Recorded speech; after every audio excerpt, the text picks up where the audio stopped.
Good morning students. हम हमारी environmental biology की क्लास के अंदर टॉपिक पॉपुलेशन पढ़ रहे हैं। देखो बच्चों, अभी तक हमने क्या पढ़ा है?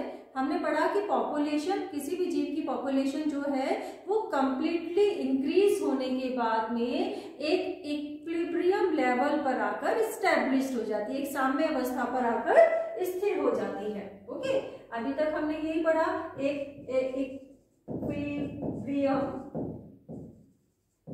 लेवल पर आके हमारी पॉपुलेशन क्या हो गई है? स्टैब्लिश्ड हो गई है। ओके, लेकिन यह पॉपुलेशन इस इक्विलिब्रियम लेवल पर आकर स्टेबल नहीं रहती है, बल्कि इस पॉपुलेशन क्या हम कहें कि जीवों की जो संख्या है इस इक्विलिब्रियम लेवल से ऊपर या नीचे होती रहती है। जीवों की संख्या कम या ज्यादा होती रहती है। इसी को हम क्या कहते हैं? इसी को हम कहते हैं पॉपुलेशन फ्लक्चुएशन। ओके, पॉपुलेशन का फ्लक्चुएट करना, कम या ज्यादा होना around this equilibrium level. Okay, और यही पॉपुलेशन फ्लक्चुएशन और क्या कहलाता है? इसको हम ऑसिलेशन भी कहते हैं। ओके, क्या है ऑसिलेशन? यदि हम देखें तो देखिए, most populations are not stable, stable नहीं रहती है, एक साम्यावस्था पर आकर स्टेबल नहीं रहती है, बल्कि समय के साथ ये पॉपुलेशन क्या होती है?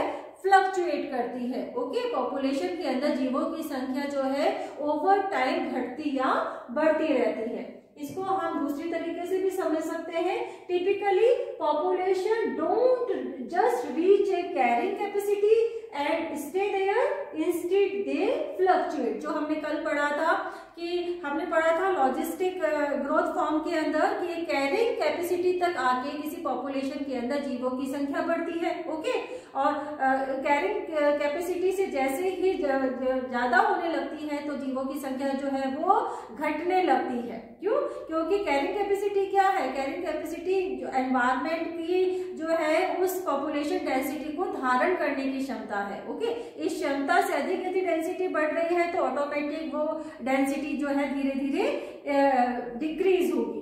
ओके, लेकिन पॉपुलेशंस जो होती है वो उस कैरिंग कैपेसिटी तक नहीं पहुंच पाती और ना वहां पे स्टे करती, स्टेबल रहती है, बल्कि जीवों की संख्या के अंदर निरंतर जो है समय के साथ में परिवर्तन होता रहता है, जिसको हम पॉपुलेशन फ्लक्चुएशन कहते हैं। अब ये जो फ्लक्चुएशन है, जीवों की संख्या के अंदर जो परिवर्तन या फ्लक्चुएशंस जो होते हैं वो किसकी वजह से उत्पन्न होते हैं? ये उस जीव के फिजिकल या एनवायरमेंटल जो फैक्टर्स है उनके कारण ये फ्लक्चुएशंस उत्पन्न होते हैं। ओके, फॉर एग्जांपल्स यदि हम देखें, देखिए एनवायरमेंटल फैक्टर्स जो होते हैं उसके अंदर हम बायोटिक और अबायोटिक दोनों प्रकार के फैक्टर्स को जो है वो इसके अंदर इंक्लूड कर सकते हैं। ओके, ये जो फैक्टर्स होते हैं ये एज ए लिमिटिंग फैक्टर्स उस पॉपुलेशन की ग्रोथ पर जो है वो प्रभाव डालते हैं। फॉर एग्जाम्पल यदि हम देखें कि देखिए जब फूड रिसोर्सेज ज्यादा होते हैं और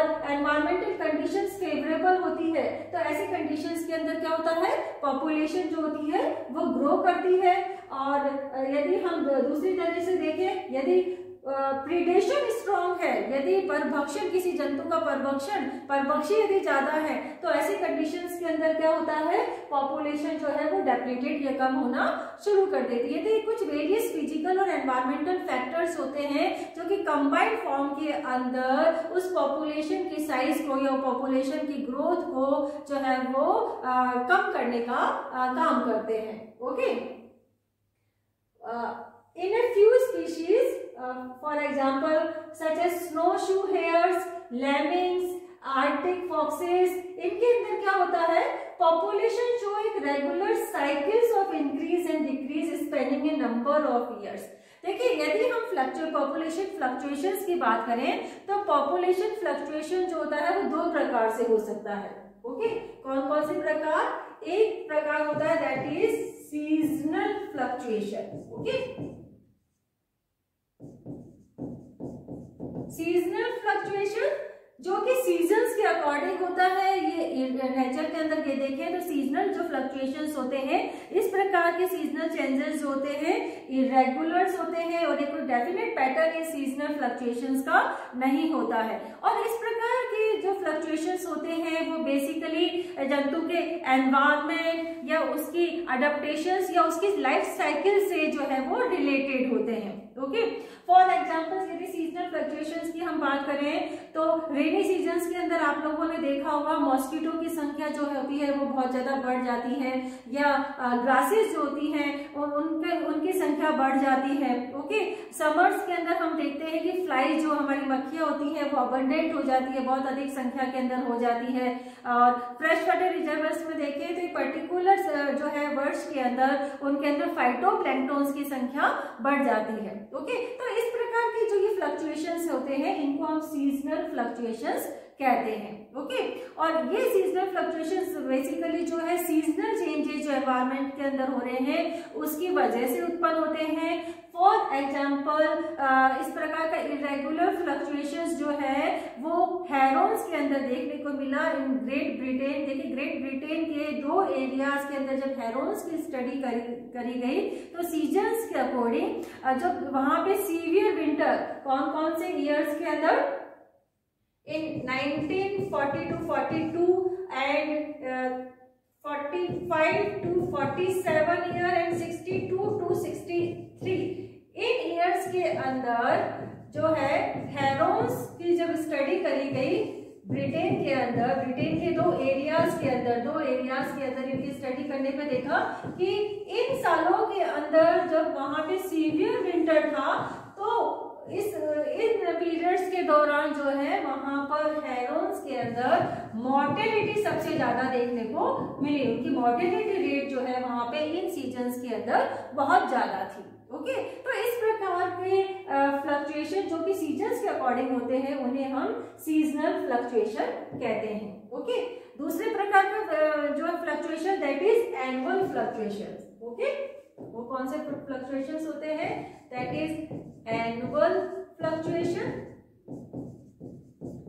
देखिए एनुअल फ्लक्चुएशन जो हम कह रहे हैं कि जो एनुअल फ्लक्चुएशन किसकी वजह से उत्पन्न होते हैं?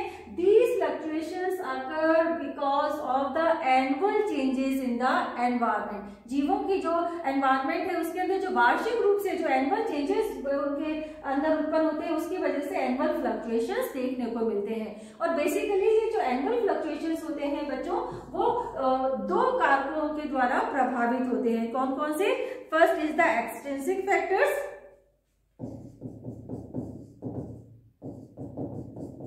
एक्सट्रिंसिक फैक्टर्स के अंदर जो उस जीव का फिजिकल एनवायरनमेंट होता है उस फिजिकल एनवायरनमेंट के में जो परिवर्तन उत्पन्न होते हैं, for example availability of food और availability of temperature, availability of humidity, इस प्रकार के जो चेंजेस होते हैं उन्हें हम एक्सट्रिंसिक जो है वो फैक्टर्स के अंदर रखते हैं।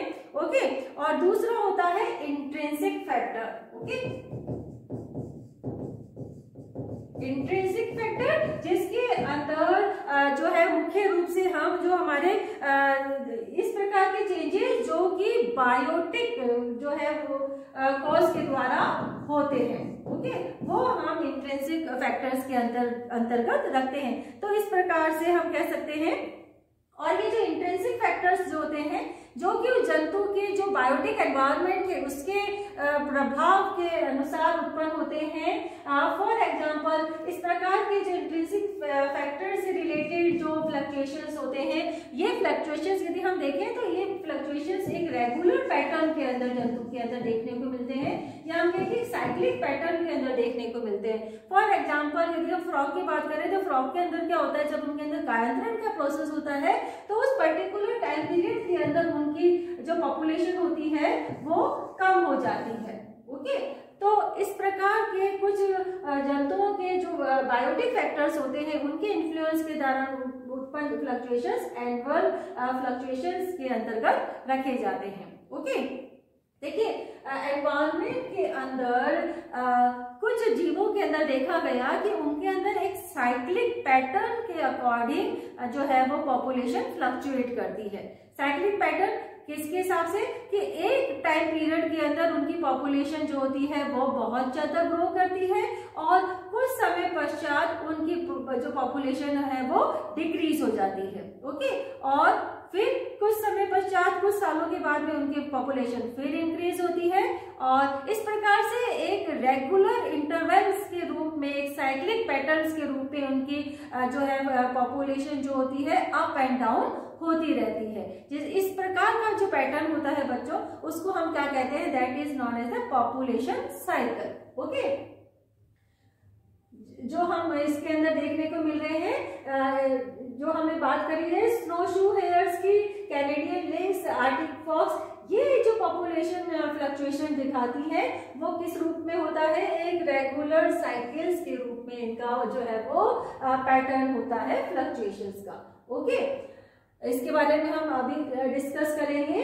देखिए, पॉपुलेशन इकोलॉजिस्ट जो है उन्होंने कॉमनली डिवाइड करे हैं फैक्टर्स को जो कि अफेक्ट करते हैं पॉपुलेशन की साइज को। ओके, कौन कौन से फैक्टर्स होते हैं, इनको दो कैटेगरी के अंदर हमने डिवाइड किया है, डेंसिटी डिपेंडेंट फैक्टर और density independent factors. Density independent factors, for example हम बात करें डेंसिटी इंडिपेंडेंट फैक्टर्स की, such as weather and climate, जो भी जलवायु परिवर्तन या वेदर के अंदर जो चेंजेस होते हैं, जो एनवायरमेंट के अंदर जो चेंजेस होते हैं, ये डेंसिटी इंडिपेंडेंट फैक्टर्स होते हैं। फॉर एग्जांपल फ्लड का आ जाना, ड्राफ्ट का होना, ओके, स्टॉर्म्स का, फायर्स का लगना, ये सब डेंसिटी इंडिपेंडेंट फैक्टर्स हैं जो कि एक किसी जंतु की पॉपुलेशन साइज को या पॉपुलेशन डेंसिटी को इन्फ्लुएंस करते हैं।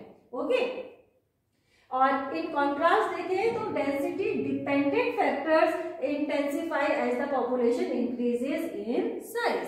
ओके, फॉर एग्जाम्पल यदि हम बात करें, देखिए कुछ डिजीजेस जो होती हैं वो बहुत तेजी से स्प्रेड होती है कैसी पॉपुलेशन के अंदर, जहाँ पे जंतु जो है बहुत क्लोजली एक दूसरे के साथ में जो है वो पाए जाते हैं, या हम कहें कि पॉपुलेशन साइज जब बहुत ज्यादा होती है तो इस डिजीज स्प्रेड होने का चांसेस ज्यादा होता है as compare to individuals live farther apart, जहाँ पे पॉपुलेशन कम है, जहाँ पे जंतु जो है या जीव जो है वो एक दूसरे से कुछ दूरी बना के रखते हैं, ऐसी जगहों पर डिजीज जो है उसकी स्प्रेडिंग के चांसेस कम होते हैं। तो इस प्रकार से डेंसिटी डिपेंडेंट फैक्टर्स जो है वो भी पॉपुलेशन की साइज को जो है वो रेगुलेट करने का कार्य करते हैं। ओके, इसके अलावा यदि हम बात करें competition for food and other resources rises with density and affects an increasing proportion of the population. Okay, जो हमने पिछली क्लास के अंदर हमने पढ़ा था कि पॉपुलेशन यदि इंक्रीज हो रही है, दिस इज डेंसिटी डिपेंडेंट जो है वो फैक्टर्स। पॉपुलेशन इंक्रीज हो रही है, पॉपुलेशन इंक्रीज हो रही है, इट मीन्स क्या हो रहा है, जो रिसोर्सेज हैं जो है वो लिमिटेड रिसोर्सेज है, तो जो रिसोर्सेज के लिए जो जंतुओं के अंदर कंपटीशन है वो बढ़ जाता है और जिसके साथ में क्या होता है, धीरे धीरे पॉपुलेशन जो होती है वो डिक्रीज होना लग जाती है। ओके, और इस प्रकार से यदि कंपटीशन कम है, रिसोर्सेज जो है यदि ज्यादा है विद पॉपुलेशन डेंसिटी, तो इस ऐसे कंडीशंस के अंदर पॉपुलेशन जो होती है वो इंक्रीज होती है। ओके, देखिए हम यदि पॉपुलेशन डायनामिक्स की बात करें तो the dynamics of most population are influenced by both factors, density dependent factors, okay, and density independent factors, and the relative effects of that factors vary among populations. Populations के according जो होते हैं ये factors जो है वो अलग अलग प्रकार के हो सकते हैं,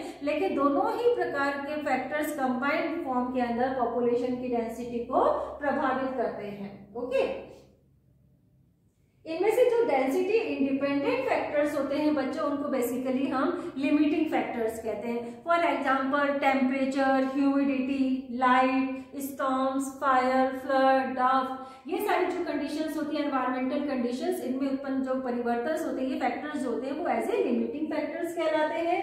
और डेंसिटी डिपेंडेंट फैक्टर्स जो होते हैं उनको हम एक तरह से रेगुलेटिंग फैक्टर्स कहते हैं। ओके, बिकॉज ये रेगुलेटिंग फैक्टर्स जो होते हैं इनका potential for maintaining population density with in a narrow range of value होता है, इसलिए हम इनको रेगुलेटिंग फैक्टर्स कहते हैं।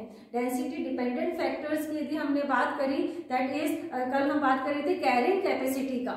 ओके, इस प्रकार के पॉपुलेशन ग्रोथ जिसके अंदर डेंसिटी डिपेंडेंट जो है वो पॉपुलेशन ग्रोथ हो रही है। कैरिंग कैपेसिटी हमने पढ़ा था कि एनवायरनमेंट जो होता है वो एक अप टू द लिमिट तक जो है किसी जीव की पॉपुलेशन को धारित कर सकता है। जैसे ही डेंसिटी इंक्रीज होती है, क्यों? क्योंकि रिसोर्सेज जो होते हैं फिर कम हो जाते हैं, एनवायरनमेंट उस जो है अधिक संख्या के अंदर उस जंतु को सक्षम नहीं होता है धारित करने के लिए, तो वो जंतु वहां से एस्केप करना शुरू कर देते हैं, या फिर वहां पे यदि अवेलेबिलिटी ऑफ रिसोर्सेज जो है वो प्रॉपर नहीं होने से उनकी डेथ मॉर्टेलिटी जो होती है वो बढ़ने लग जाती है, जिसकी वजह से पॉपुलेशन साइज जो होती है वो डिप्लीट होने लग जाती है, डिक्लाइन होने लग जाती है।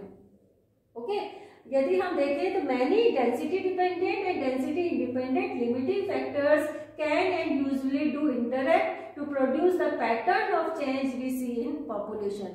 जैसा मैंने बताया, दोनों प्रकार के फैक्टर्स के इन्फ्लुएंस के द्वारा पॉपुलेशन जो होती है वो एक अपने इक्विलिब्रियम लेवल के आसपास फ्लक्चुएट करती है। Okay, for examples, a population may be kept near carrying capacity by density dependent factors for a period, then experience an abrupt drop in number due to density independent events such as storms or fire। दोनों factors जो है इसके अंदर involve है। For example यदि हम देखें कि एक पॉपुलेशन के अंदर जो है वो पॉपुलेशन कैरिंग कैपेसिटी के जो है वो पास तक पहुंच गई है, जहां पे डेंसिटी डिपेंडेंट फैक्टर्स जो है वो एक पीरियड तक उसके ऊपर इन्फ्लुएंस करके कैरिंग कैपेसिटी तक पहुंच गई है। उसके बाद में उसी पॉपुलेशन पर density independent factors like storms and fires की क्रिया के द्वारा उनकी पॉपुलेशन बिल्कुल डिक्लाइन हो गई है। तो इस प्रकार दोनों जो फैक्टर्स हैं वो इसमें इन्वॉल्व होते हैं। देखिए, however even in the absence of the catastrophe, इस प्रकार की कैटास्ट्रॉफिक जो डिजास्टर इवेंट्स है इनके एब्सेंस इनकी अनुपस्थिति में भी population are not always stable at carrying capacity. यदि ये इस प्रकार के जो फैक्टर्स नहीं हो तो भी किसी जीव की पॉपुलेशन जो है उसकी कैरिंग कैपेसिटी के पास स्टेबल नहीं रहती है। ओके, पॉपुलेशन फ्लक्चुएट करती है। ओके, एक अलग अलग पॉपुलेशन में अलग अलग डिफरेंट पैटर्न्स के अनुसार जो है वो जनसंख्या फ्लक्चुएट करती है। कुछ पॉपुलेशन जो होती है जिसके अंदर irregular spikes and crashes in numbers पाए जाते हैं जीवों की संख्या के अंदर, या तो बहुत ज्यादा किसी समय में जीवों की संख्या बहुत ज्यादा बढ़ जाती है और किसी समय में जीवों की संख्या बहुत कम हो जाती है। इस प्रकार का जैसे अभी मैंने बताया रेनी सीजन के अंदर मॉस्किटो की संख्या बहुत बढ़ जाती है, या हम एल्गल ब्लूम के रूप में देखते हैं जब फॉस्फोरस जो है वो बहुत ज्यादा हो जाता है किसी रिजर्वायर के अंदर, वाटर रिजर्वायर के अंदर, तो वहां पे एल्गल ब्लूम हमें देखने को मिलता है, एल्गी की संख्या बहुत ज्यादा बढ़ जाती है। और कुछ पॉपुलेशन जो होती है एक साइक्लिक ऑसिलेशन दिखाती है, जो अभी हमने पॉपुलेशन साइकिल की बात करी थी। ओके, इस प्रकार का साइक्लिकल ऑसिलेशन जो होता है are repeating rises and drop in the size of the population over time. समय के साथ में इस प्रकार की पॉपुलेशन के अंदर जो है वो पॉपुलेशन बढ़ती और घटती रहती है ओवर द टाइम। ओके, देखिए, यदि हम इस प्रकार का समय के अकॉर्डिंग पॉपुलेशन की जो साइज की वृद्धि और इसकी डिक्रीजिंग का यदि हम ग्राफ बनाए तो वो किस प्रकार का दिखाई देता है। If we graphed population size over time for a population with cyclic oscillation के अंदर, तो वो किस प्रकार का दिखाई देता है, वेव लाइक हमें ये ग्राफ दिखाई देता है। ओके, जैसा आप इसके अंदर देख सकते हो, इसके अंदर हमने क्या करा है, ग्राफ के अंदर पॉपुलेशन जो है वो इंक्रीजिंग पॉपुलेशन हमने वाई एक्सिस पे प्लॉट किया है और टाइम हमने यहाँ पे एक्स एक्सिस पे प्लॉट किया है। तो आप देख सकते हो इसके अंदर पॉपुलेशन जो है ओवर टाइम समय के साथ पॉपुलेशन जो होती है, एक समय पे पॉपुलेशन जो होती है वो राइज होती है, बढ़ती है, और दूसरे समय पर या हम कहें आफ्टर ए फ्यू टाइम ये डिक्रीज हो जाती है। फिर एक समय पश्चात में पॉपुलेशन के अंदर वापस से जो है वो वृद्धि होती है और कुछ समय पश्चात ये वृद्धि जो होती है वो डिक्लाइन हो जाती है। तो एक प्रकार से वेव लाइक हमें इसका पैटर्न देखने को मिलता है इन साइक्लिक ऑसिलेशन। ओके,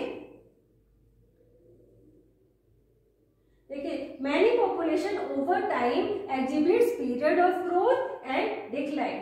जो हमने अभी देखा है cyclic changes in population growth can be caused by seasonal, जैसे अभी ये जो साइक्लिक चेंजेस हैं वो सीजनल भी हो सकते हैं या बाय जो वेरियस एनवायरमेंटल चेंजेस है उनके द्वारा हो सकते हैं और बाय डेंसिटी डिपेंडेंट प्रोसेस के थ्रू हो सकते हैं। और इन डेंसिटी डिपेंडेंट प्रोसेस के अंदर एक और प्रोसेस होता है जिसको हम कहते हैं प्रीडेशन। ओके, प्रीडेशन जहाँ जब जिसको हम परभक्षण कहते हैं उसके अंदर भी एक साइक्लिक मैनर के अंदर प्रीडेटर और प्रे की जो जनसंख्या है वो एक निश्चित टाइम पीरियड के अंदर घटती या बढ़ती रहती है। वो पैटर्न अभी हम देखेंगे। इसका उदाहरण हम लेते हैं snowshoe hare and lynx, इसका एग्जाम्पल हम इसका लेकर अभी इसको डिस्कस करेंगे। देखिए यदि हम प्रीडेटर और प्रे के हिसाब से ग्राफ देखें तो देखिए यहाँ पे हमने कोई टाइम पीरियड एक्स एक्सिस पे लिया है और पॉपुलेशन हमने वाई एक्सिस पे लिखी है। ओके, ऐसी कंडीशंस के अंदर आप देखिए ब्लू लाइन जो इंडिकेट कर रही है प्रे पॉपुलेशन एंड जो brown line that is population of the predator. एक समय के साथ यदि हम चले तो जब एक पर्टिकुलर टाइम के अंदर हमारा जो प्रे है यदि उसकी संख्या ज्यादा है तो ऐसी कंडीशंस के अंदर, यदि उसकी संख्या कम है तो ऐसी कंडीशंस के अंदर क्या होगा, प्रे की यदि संख्या कम है तो इट मींस क्या हो गया, प्रीडेटर्स के लिए अवेलेबिलिटी ऑफ फूड कम हो गया तो ऑटोमेटिकल क्या होगा, प्रीडेटर्स की संख्या कम हो जाएगी। तो इसी के साथ साथ जो है प्रीडेटर्स की संख्या भी जो होती है वो कम हो जाती है। लेकिन जब प्रे की संख्या बढ़ रही है, प्रे की संख्या बढ़ रही है, ओके, प्रे की संख्या बढ़ रही है, इट मींस क्या है, प्रीडेटर्स जो होते हैं, प्रीडेटर्स को अब अवेलेबिलिटी ऑफ फूड बहुत ज्यादा मिल रहा है तो प्रीडेटर्स जो है वो भी ज्यादा संख्या के अंदर हो जाते हैं। लेकिन प्रीडेटर्स यदि ज्यादा संख्या के अंदर हो गए इट मीन्स अब हमें क्या होगा, प्रीडेटर्स चूंकि प्रे में भक्षण कर रहे हैं तो ये ज्यादा संख्या के अंदर प्रे का यूज करेंगे अपने भोजन के लिए। तो ऐसी कंडीशंस के अंदर क्या होता है, वापस से प्रे की संख्या डिक्लाइन हो जाती है, इनकी संख्या कम हो जाती है। तो एक प्रकार का इनमें भी in relation to prey and predators देखें तो एक वेव लाइफ जो है इनके अंदर हमें ग्राफ देखने को मिलता है। Okay,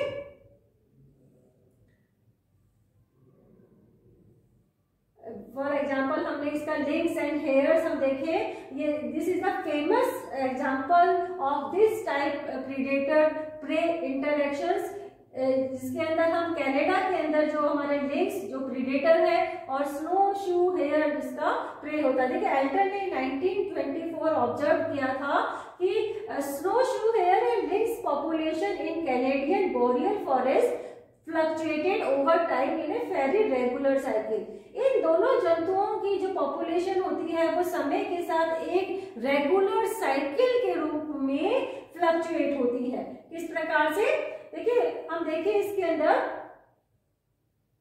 they fluctuated one after the other in a predictable way. इस प्रकार से देखिए when the snowshoe hare population increased, snowshoe hare की पॉपुलेशन, स्नो शू हेयर हमारा क्या है, जो है लिंक्स के लिए प्रे है, ओके, शिकार है। जब इसकी पॉपुलेशन इंक्रीज होती है तो the lynx population tended to rise, lynx की पॉपुलेशन जो होती है वो भी बढ़ना शुरू हो जाती है। क्योंकि लिंक्स के लिए अब प्लेंटीफुल फूड जो है वो अवेलेबल है।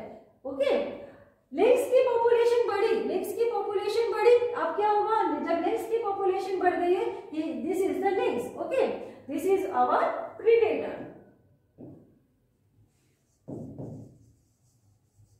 and this is the snowshoe hare, this is the prey.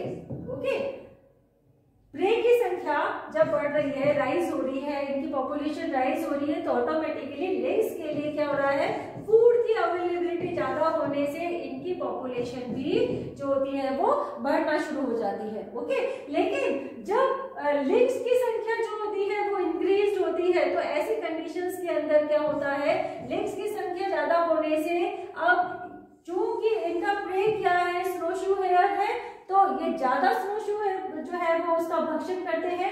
ऐसी कंडीशंस के अंदर क्या होता है, जो हमारा स्नो शू हेयर है उसकी पॉपुलेशन जो होती है वो घटना शुरू हो जाती है। क्यों? Loss of predations on the hare. Okay, और फिर हमारा ये साइकिल दोबारा चलता है।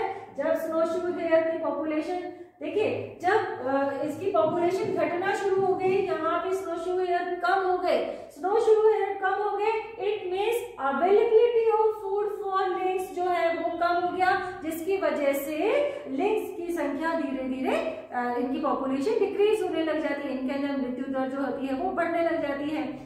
जब लिंक्स की संख्या कम हो रही है, इट मीन्स क्या हो गया, अब इस प्रे का भक्षण करने के लिए अब प्रीडेटर्स की संख्या कम हो रही है। तो ऐसी कंडीशंस के अंदर स्नो शू हेयर एक समय के पश्चात इनकी संख्या वापस से इंक्रीज होने लग जाती है। ओके, तो ये एक निश्चित पैटर्न के अंदर इस प्रकार का फ्लक्चुएशन इस जंतु के अंदर देखने को मिलता है। यदि हम इसका ग्राफ देखें, देखिए बच्चों, दिस इज जो वेरियस ईयर्स का इसमें ग्राफ बताया गया है 1855 टू 1925। इन सालों के अंदर जब लिंक्स और स्नो शू हेयर की पॉपुलेशन को जो है over the time population in thousands इसके अंदर लाइन स्केल के अंदर लेकर इसका जब ग्राफ प्लॉट किया गया, तो आप देख सकते हो कि इन जो है कुछ सालों के अंदर इनकी पॉपुलेशन यदि हम देखें तो देखिए यहाँ पे स्नो शू हेयर रेड लाइन के अंदर आपको दिखाई दे रहे हैं। इंक्रीज, जब इनकी पॉपुलेशन इंक्रीज हो रही है तो ऑटोमेटिक क्या हो रहा है, लिंक्स जो ब्लू लाइन के अंदर दिखाई दे रहे हैं उनकी पॉपुलेशन जो है वो ऑटोमेटिक इंक्रीज हो रही है अवेलेबिलिटी ऑफ फूड बढ़ने की वजह से। ओके, और जब इनकी पॉपुलेशन हमारी जो हेयर्स है उनकी पॉपुलेशन डिक्रीज हो रही है, तो ऐसे कंडीशंस के अंदर आप देखिए कि यहाँ पे आपको हमारी जो लिंक्स है उनकी पॉपुलेशन भी ओवर टाइम डिक्रीज हो रही है, क्योंकि यहाँ पे जो अवेलेबिलिटी ऑफ फूड जो है वो सफिशिएंट नहीं मिलने के कारण इनके अंदर मोर्टेलिटी रेट जो है वो देखने को मिल रही है। तो इस प्रकार का ये पैटर्न एक रेगुलर साइक्लिक पैटर्न के रूप में होता है, जिसको हम पॉपुलेशन साइकिल या साइक्लिक ऑसिलेशन कहते हैं। देखिए, at first scientist thought that lynx predation was the key factor that made the hare population drop. शुरुआत के अंदर तो यही था कि जो है वो हेयर्स की जो पॉपुलेशन जो ड्रॉप हो रही है, बिल्कुल घट रही है, वो किसकी वजह से, लिंक्स के द्वारा उसका परभक्षण करने की वजह से। This is the key factor. लेकिन यदि हम देखते हैं, यदि इसको हम प्रैक्टिकली वे से देखें तो अन्य एनवायरमेंटल फैक्टर्स की इसके अंदर जो है वो इन्वॉल्व होते हैं। For example, availability of food for the hare. यदि यहाँ पर अवेलेबिलिटी ऑफ फूड हेयर के लिए नहीं होगी तो ऐसी कंडीशंस के अंदर भी हेयर्स की जो पॉपुलेशन है उसकी ड्रॉप होने की संभावना रहेगी। तो इस प्रकार से दोनों एनवायरमेंटल फैक्टर्स भी and this predator pray interactions, ये दोनों एक साथ मिलकर इस साइक्लिक ऑसिलेशन जो प्रोसेस है स्नो शू हेयर और लिंक्स के अंदर उसको एक उनकी पॉपुलेशन को फ्लक्चुएट करते हैं।